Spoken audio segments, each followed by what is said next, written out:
Isang nakatutuwang tula ni Robert Fulghum ang nagsasabi na natutunan na natin ang lahat ng kailangan nating malaman nung tayo ay musmus pa lamang.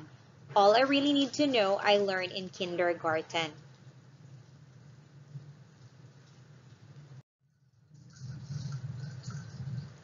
Ayon sa kanya, huwag mandaya, huwag manakit ng kapwa. Ilan lamang ito sa kanyang mga binanggit. At kung iisipin natin, sa dami ng mga batas, sa dami ng mga tungkulin, sa dami ng mga sinabi sa ating na dapat at hindi dapat nating gawin, napakasimple lamang ng utos sa tao. Magpakatao, maging makatao. Subalit dahil siguro sa sobrang kapayakan o kasimplihan nito, hindi ito mawari ng moderno at komplikado nating pag-iisip. Totoo naman, hindi ba? Madaling sabihin, ngunit mahirap gawin. Magpakatao, maging makatao. Subalit dahil siguro sa sobrang kapayakan o kasimplihan nito, hindi ito mawari ng moderno at komplikado nating pag-iisip. Totoo naman, hindi ba? Madaling sabihin, ngunit mahirap gawin. Ano nga ba itong tinatawag nating likas na batas moral at paano natin ito susundin? Para malaman natin yan, halina't gawin natin ang ating unang gawain. Kung handa ka nang gawin ang ating gawain, narito ang panuto para sa ating gagawin.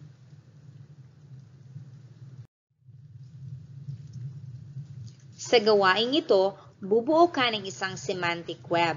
May 4 na elemento ang tinatawag nating semantic web. Meron tayong tinatawag na core question. Meron din tayong tinatawag na web strand. At pinakahuli sa lahat ang tinatawag nating strand support. Ang core question ay magiging focus ng ating web. Lahat ng mga impormasyon ay uugnay natin sa ating core question. Para hindi ka mahirapan sa ating gawain, makatutulong sa iyo ang template na aking ipapakita. Kalakip nito ang core question para sa gawaing ito. Makikita natin sa gitna ang tinatawag nating core question. Ang ating core question ay, bakit mayroong batas? Makikita nyo naman meron tayong 4 na parihaba, dito natin isusulat ang ating web strand. At ang nasa gilid naman ito ang tinatawag nating strand support. Halina't alamin natin ang tinatawag nating likas na batas moral. Ano-ano ang mga batas na nakabatay sa tinatawag nating likas na batas moral? First, do no harm. Ito ay maririnig natin kadalasan sa sinasabi ng mga doktor na sila ay gumagawa ng bagay upang hindi mas lalong masaktan ang ibang tao at upang pagalingin ang kanilang mga pasyente. Dito rin nakabase ang tinatawag nating likas na batas moral. Huwag manakit. Sa pamamagitan ng hindi natin pananakit ng ibang tao, tayo ay magbibigay lunas upang makamtan natin ang likas na batas moral. Alam niyo ba na paniniwala ng isang pilosopong si Santo Tomas de Aquino na ang lahat ng tao ay may kakayahang mag-isip? Totoo naman ang kaniyang sinabi, lahat tayo ay meron at binigyan ng kakayahan ng Diyos na makapag-isip. Ayon din sa isang pilosopong nagngangalan na si Max Keller, ang pag-alam sa kabutihan ay hindi lamang gumagalaw sa larangan ng pag-iisip kundi rin sa larangan ng pakiramdam. Ayon kay Santo Tomas de Aquino, meron tayong kakayang mag-isip. Ayon naman kay Max Keller, hindi lamang isip ang ating ginagamit, kundi rin ang ating pakiramdam ang pagdama kung ano ang nararapat nating gawin. Ngunit, paano nga ba natin malalaman kung ano ang mabuti at ano ang masama? Kadalasan, tinuturo ito sa atin ng ating mga magulang na kukuha natin sa ating mga kapitbahay, napapanood sa telebisyon, nababasa at naririnig. Ang nakamamangha dito ay sa dami ng ating mga narinig o nalaman ay may maliit na tinig pa rin ng kasiguraduhan sa ating loob ang nagsasabi kung ano ang mabuti. Nararamdaman natin ang mabuti. Nararamdaman natin ang tama kahit na kung minsan ay parang sinasabi ng isip natin na mali ito. Sa ating pakiramdam, nalalaman natin kung ano ang dapat nating gawin. Napapanatag tayo at natatahimik ang ating mga sarili kapag sinusunod natin ang tinig na ito. Konsensya ba ito? Diyos ba ito? Takot ba ito sa ating mga magulang? Pressure mula sa ating kaibigan? Tukso ng media? Isa ang totoo. Naaakit tayo sa alam natin na mabuti. Ano nga ba ang mabuti? Pansinin na hindi pa talaga natin pinag-uusapan dito kung ano ang mabuti. Sinasabi lang na may natural na pagkaakit ang tao sa mabuti. Mabuti ang laging pakay at layo ng tao. Ang isip at puso ang gabay para kilatisin kung ano talaga ang mabuti. May matinong pag-iisip, pagsusuri, pagtitimbang at paglilinis ng mga motibasyon ang kasabay ng pagkilala sa mabuti. Mabuti bang tumulong sa gawaing bahay? Mabuti bang tumambay kasama ang barkada? Mabuti bang uminom ng alak? Ang tanungin pa lamang ang tanong na mabuti ba bago gawin ang isang gawain o bagay ay tanda ng masikap na paghahangad na matupad natin ang mabuti. Hindi agad-agad na lumulusong sa paggawa ng walang pagtitimpi at pagmumuni-muni sa kabutihan ng ating gagawin. Nakakatakot at delikado ang taong agad na may sagot at hindi nag-iisip dahil malamang ginagawa niya lang o pinipili niya lang ang kawili-wili para sa kanya. Sa madaling salita, ang mabuti ay ang mga bagay na tumutulong sa pagbuo ng ating sarili. Magkatulad nga ba ang tama at mabuti? Kung minsan naguguluhan tayo kung ang dalawang ito ay magkatulad ba. Sapat na nga ba talaga ang paghahangad sa mabuti at pagkilos ng inaakala nating mabuti? Paano kung ang inaakala nating mabuti ay nakakasakit o nakakasira lamang? Mahirap ang paniniwala na sapat na ang mabuting intensyon para kinalaning mabuti ang gawain. Halimbawa, gusto ng isang ina na pakainin ang kanyang mga anak. Sasabihin niya kayang, magnanakaw ako para kayo ay makakain? Gusto niyang kumita ng malaking pera, kaya maninipulahin niya ang timbangan sa tindahan? Kailangang maunawaang hindi maaaring ihiwalay ang mabuti sa tama. Maaari bang sabihin ng ama sa kanyang mga anak na magpasalamat kayo sa ninakawan ko, may nakakain tayo ngayon?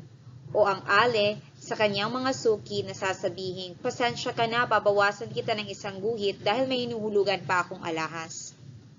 May babalik ba ng isang tao ang buhay ng kapwa kung sa maling pasya ay maging dahilan ito ng kamatayan ng kanyang kaibigan? Sapat na nga ba ang sabihin mabuti ang kanyang hangarin? Sa makatuwid, iba ang mabuti sa tama. Ang mabuti ay mga bagay na tutulong sa pagbuo ng ating sarili. Habang ang tama naman ay ang pagpili ng pinakamabuti batay sa panahon, kasaysayan, lawak at sitwasyon. Halimbawa, kung nakikita ni Ramil na makabubuti sa kanyang sports, ay hindi lamang basta-basta siyang sasabak sa laro. Kailangan niyang tingnan ang kanyang mga kakayahan bago siya magsimulang magboxing. Sabihin na lamang nating nais na magpakasal ni Estela at Ruben, kailangan muna nilang siguraduhin na handa na ang kanilang loob para sa kanilang kinabukasan bilang mag-asawa. Ang bahay, ang pambayad sa kuryente, tubig, pagkain at iba pa. Mabuti ang mag-asawa. Tama na ba ito agad? Kahit sa gamot, mabuti ang uminom ng gamot. Ngunit, marapat ding tingnan ng doktor ang kakayahan ng pasyente na bumili ng gamot at ang partikular na reaksyon ng pasyente sa bisa ng gamot na ibibigay. Mabuti ang gamot, ngunit may tamang gamot para sa isang tao ayon sa sakit na mayroon siya. May ibang gamot na nagdudulot ng allergy sa partikular na tao. May mga gamot na hindi epektibo sa ibang tao. Ganito ang prinsipyo ng generics. Ang pasyente na ang bahalang humanap ng hihiyang sa kanya batay sa reseta ng doktor. Tulad din ng likas na batas moral. Preskripsyon ang mabuti, ang tama ay ang angkop sa tao. Sa dinami-dami ng ating pinag-usapan, iisa lang ang dapat nating tandaan. Ang kaisa-isang batas. Ito ay ang maging makatao. Wala nga bang mabuti na tama para sa lahat? Sa lawak ng sansinukob at sa kahinaan ng ating kakayaang umalam, napakahirap na humanap ng isang tama na sasang-ayunan ng lahat. Iba-iba ang kultura, relihiyon at paniniwala. Iba-iba ang mga layunin, iba-iba ang mga pamamaraan. Maaaring magkasundo-sundo ang magkakaibang taos ayon sa mabuti. Ngunit babalik pa rin sa iba't ibang paraan ang pagtupad dito. Walang isang forma ng tama ang mabuti. Mag-aanyo ito ayon sa kondisyon at hinihingi ng pagkakataon. Wala nga ba? May liwanag ng karunungan yata tayong mahahaninag sa sinumpaan ng mga doktor na nagsasabing, first do no harm. Anumang kalagayan o kasadlakan ng tao, isa ang babalikan natin, ang huwag manakit. Nagsasalubungan ang mabuti at ang tama sa prinsipyo ng pag-iwas sa pananakit ng tao, na ang pinakamahalaga at pinakamabuting dapat gawin ay ingatan ang tao.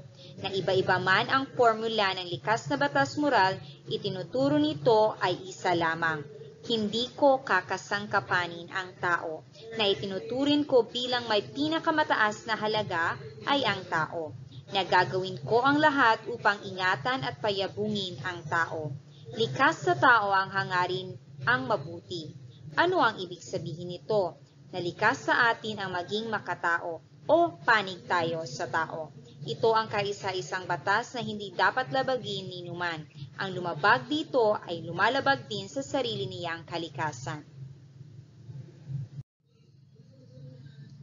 Dahil natapos na nating talakayin ang aralin natin sa likas na batas moral, ating titingnan ang talas ng inyong kaalaman. Para sa ating gawain, narito ang panuto.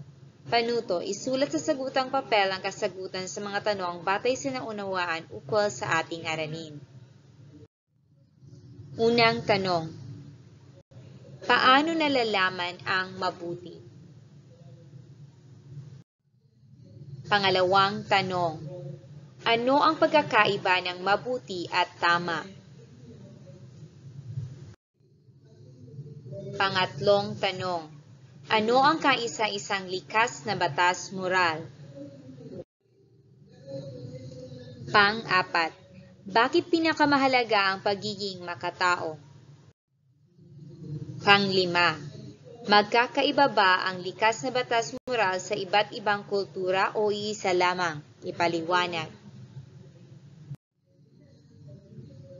Ika-anim.